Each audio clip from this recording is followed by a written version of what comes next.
In this video, we'll look at the effect of high-frequency stimulation on cardiac muscle contraction. In the previous activity, we had a look at what happens when cardiac muscle rests for 10 minutes, in other words, when you stop stimulating the muscle, which of course never happens in real life, as we discussed. In this video, we'll have a look at what happens when you increase the rate of stimulus on cardiac muscle contraction.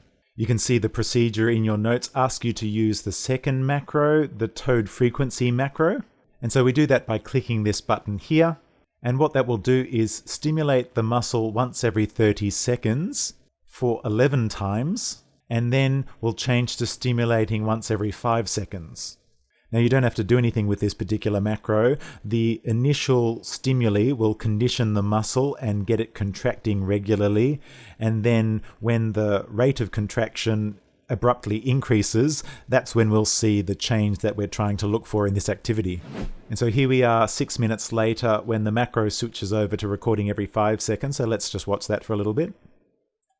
And I don't know about you, but it looks to me like just changing the frequency of stimulation has changed the contractile properties of the muscle, but I'll leave that to you to analyze and discuss.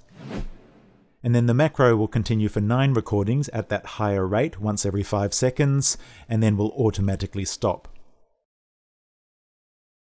You can increase the number of pages being overlaid to see the overall effect of the treatment that you've just given, in this case increasing the rate of stimulus.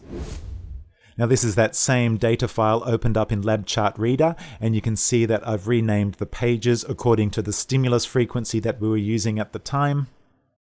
And you should then carry out the analyses on this data as described in the analysis section of your notes for this activity.